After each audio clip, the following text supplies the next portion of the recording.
بسم اللہ الرحمن الرحیم۔ فاروق اعظم رضی اللہ عنہ سے کسی نے پوچھا کہ خلیفہ کے لیے متعین و نامزد فرما دینے کے لیے کہا تو آپ نے جواب دیا کہ میں صدیق اکبر رضی اللہ عنہ کی سنت پر عمل کر کے کسی کو اپنے بعد نامزد نہ کروں تو یہ میرے لیے جائز ہے۔ میں اپنے بعد کسی کو اگر خلیفہ مقرر کرتا تو وہ ابو عبیدہ بن جراح ہوتے۔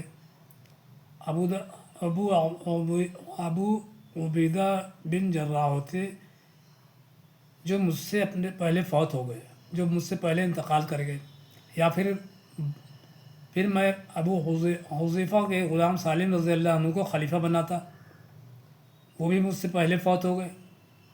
یہ فرما کر پھر آپ نے ان 6 شخصوں کے نام لیے جو اوپر درج ہو چکے تھے کہ ان میں سے کسی ایک کو خلیفہ بنانا۔ حضرت مقداد اسود اور حضرت ابو طلحہ انصاری نے وصیت فاروقی کے موافق فاروق اعظم رضی اللہ عنہ تجہیز و تفین سے فارغ ہو کر حضرت سہیل رضی اللہ عنہ کو تو عارضی طور پر 3 دن کے لیے تا انتخاب خلیفہ مدینہ کا حکمراں اور امام مقرر فرمایا، اور خود اپنے آدمیوں کی جمعیت لے کر علی، عثمان، زبیر، سعد، عبد الرحمن اور حضرت عبداللہ بن عمر کو مصور بن الخزمہ رضی اللہ اور بقول دیگر حضرت عائشہ رضی اللہ عنہ کے مکان میں جمع کر کے دروازے پر حفاظت کی غرض سے بیٹھ گئے۔ حضرت طلحہ رضی اللہ عنہ مدینہ میں موجود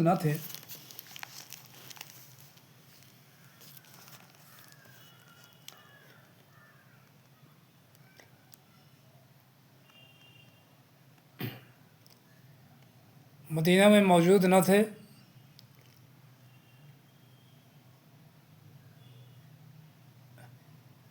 حضرت عمرو بن العاص اور حضرت مغیرہ بن شعبہ دروازہ پر آ کر بیٹھ گئے تھے۔ حضرت سعد بن وقاص رضی اللہ عنہ کو معلوم ہوا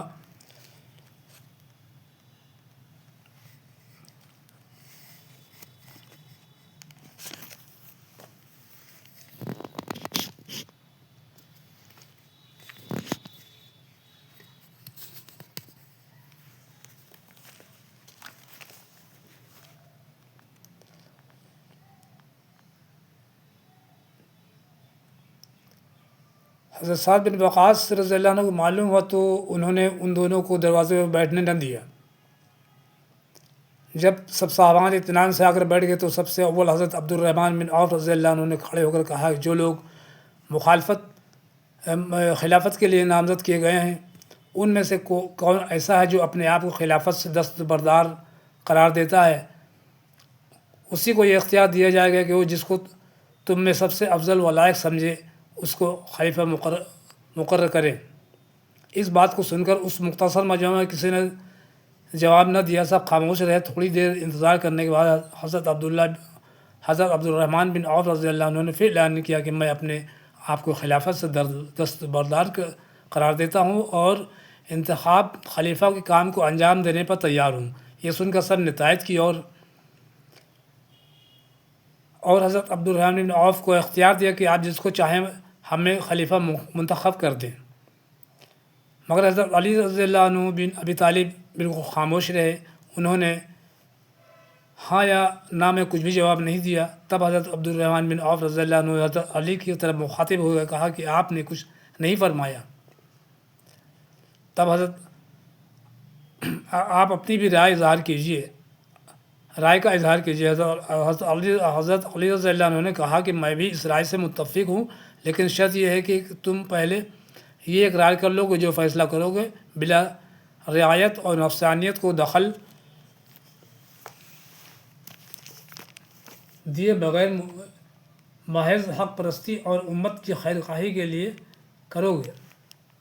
حضرت عبد الرحمن بن عوف رضی اللہ عنہ نے کہا میں تم سے عہد کرتا ہوں کہ بلا رعایت، بلا نفسانیت اور محض امت کی بہتری اور بھلائی کے لیے حق پرستی کی بنا پر فیصلہ کروں گا، لیکن تم سب اس بات پر اقرار کرو کہ جس کو میں منتخب کروں اس اس پر رضامند ہو جاؤ گے، اور جو میری رائے اور میرے فیصلے کی مخالفت کرے گا تو تم سب اس کے مقابلے میں میری مدد کرو گے۔ یہ سن کر حضرت علی اور تمام مجمع نے اقرار کیا کہ ہم سب تمہارے فیصلے کی تائید اور اس کے نفاذ میں تمہاری امداد کریں گے۔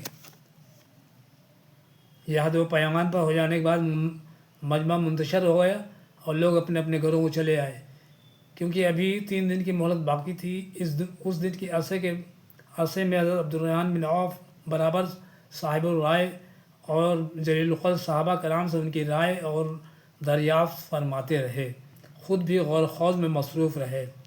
حضرت عبدالرحمن بن عوف رضی اللہ عنہ سے روایت ہے کہ وہ فرماتے ہیں کہ مجھے کس کی بیعت کرنے کی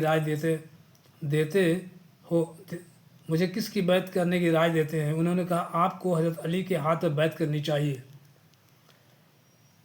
پھر میں نے حضرت علی سے بھی تنہائی میں یہی سوال کیا تو انہوں نے حضرت عثمان کا نام لیا۔ پھر میں نے حضرت زبیر سے دریافت کیا تو انہوں نے علی یا عثمان دونوں میں سے کسی ایک کا نام لیا۔ پھر میں نے اور صاحب رائے حضرات سے دریافت کیا تو کثرت رائے حضرت عثمانی کی نسبت ظاہر ہوئی۔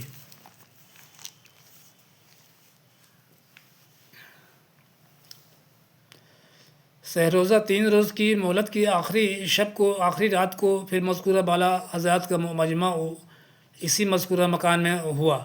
حضرت عبدالرحمن بن عوف رضی اللہ عنہ نے حضرت زبیر سعد کو الگ بلا کر کہا کہ عام طور پر علی اور عثمان کی نسبت لوگوں کی زیادہ رائے ظاہر ہوئی ہیں، ان دونوں حضرات نے بھی انہی دونوں کی نسبت ہی اپنی رائے ظاہر کی ہے۔ پھر حضرت سعد رضی اللہ بن وقاص نے کہا کہ آپ تو ہم سے بیعت لے لیں اور ہم کو ان جھگڑوں سے آزاد کریں۔ حضرت عبدالرحمن رضی اللہ عنہ نے فرمایا یہ کیسے ممکن ہے؟ میں تو ان لوگوں کے دائرے سے آزاد ہو چکا ہوں جو خلافت کے لیے نامزد ہوئے تھے۔ پھر حضرت عبدالرحمن بن عوف نے حضرت علی رضی اللہ عنہ کو اور حضرت عثمان کو الگ الگ لے جا کر کچھ باتیں کی۔ انہی مشوروں و باتوں میں صبح ہو گئی۔ یہی صبح انتخاب خلیفہ کے اعلان ہونے کی صبح تھی۔ لوگ منتظر تھے۔ نماز فجر کے بعد تمام مسجد نبوی آدمیوں سے کھچا کھچ بھری ہوئی تھی۔ تمام حضرات مسجد میں تشریف رکھتے تھے اور منتظر تھے کہ دیکھیے حضرت عبدالرحمن بن عوف رضی اللہ عنہ کیا فیصلہ سناتے ہیں۔ حضرت عبدالرحمن رضی اللہ عنہ نے کچھ فرمانے سے پہلے بعض لوگوں نے اپنی ہی رائے ظاہر کرنے شروع کر دی۔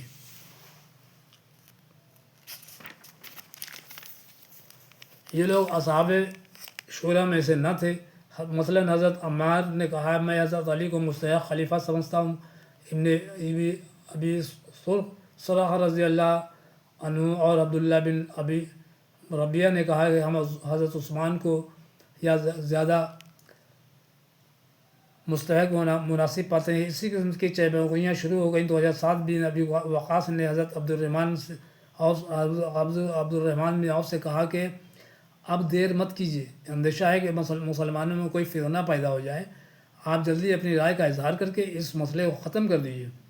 وہ حضرت عبدالرحمن بن عوف اٹھے اور تمام مجمع کو مخاطب کر کے کہا کہ جہاں تک میری طاقت میں تھا میں نے ہر طبقہ ہر گروہ کی رائے معلوم کر لی ہے اور اس کام میں کسی غفلت و کم التفاتی کو مطلق راہ نہیں دی۔ میرے فیصلے سے اب کسی کو انکار کا موقع حاصل نہیں ہے، کیونکہ برضا و رغبت تمام اصحاب شورا اور نامزدگان خلافت نے میرے فیصلوں کو ناطق تسلیم کر لیا ہے اور میں اپنی تمام طاقت صحیح فیصلہ تک پہنچنے کے لیے صرف کر چکا ہوں۔ یہ کہہ کر انہوں نے حضرت عثمان رضی اللہ عنہ کو اپنے پاس بلایا اور کہا کہ خدا و رسول کے احکام و سنت شیقین پر چلنے کا اقرار کیجیے۔ انہوں نے اقرار کیا کہ میں خدا و رسول کے حکم اور صدیق فاروق رضی اللہ عنہ اجمعین کے نمونے پر چلنے کی کوشش کروں گا۔ اس کے بعد حضرت عبدالرحمن بن عوف نے حضرت عثمان غنی کے ہاتھ پر بیعت کی۔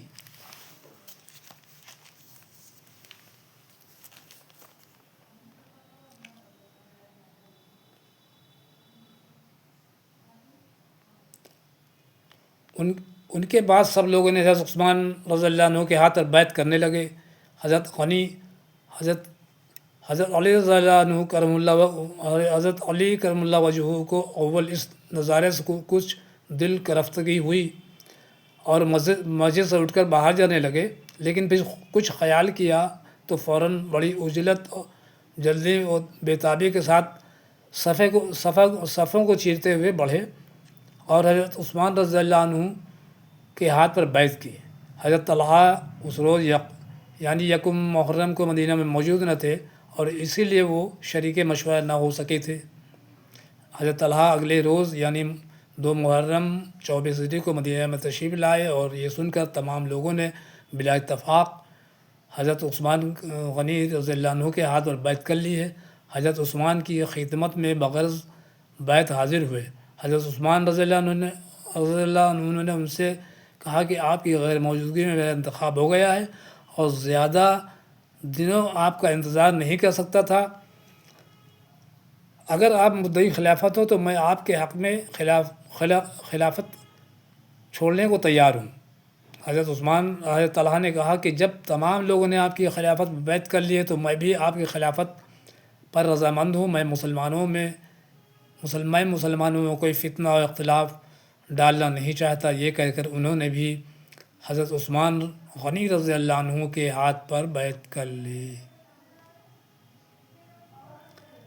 انشاءاللہ بیعت کے بعد حضرت عثمان غنی رضی اللہ عنہ ممبر پر کھڑے ہوئے اور لوگوں کو مخاطب کر کے اعمال صالحہ کی ترغیب دلائی۔ انشاءاللہ آپ کا بیان اگلے ویڈیو میں۔